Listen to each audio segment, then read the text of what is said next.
আপনি কি এমন কোনো জায়গার কথা কল্পনা করতে পারেন যেখানে বজ্রপাত কখনো থামে না, যেখানে আকাশ নিজেই যেন এক জীবন্ত বিদ্যুতের কারখানা?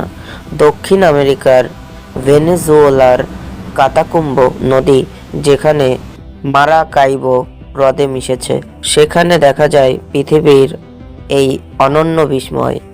একে বলা হয় দ্য ইটারনাল থান্ডারস্টর্ম বা চিরস্থায়ী বজ্রপাত। বছরের প্রায় 260 দিনেই এখানে রাতভর প্রকৃতির এই তাণ্ডব। গড়ে প্রতি মিনিটে এখানে 28 বার বিদ্যুৎ চমকায়। বিজ্ঞানীরা মনে করেন পাহাড়ের শীতল বাতাস আর হ্রদের আর্দ্রতা যখন এখানকার মিথেন গ্যাসের সাথে মেশে, তখনই তৈরি হয় এই অবিরাম আলোর খেলা। এই বজ্রপাতের আলো এতটাই শক্তিশালী যে 400 কিলোমিটার দূর থেকেও অনায়াসে দেখা যায়।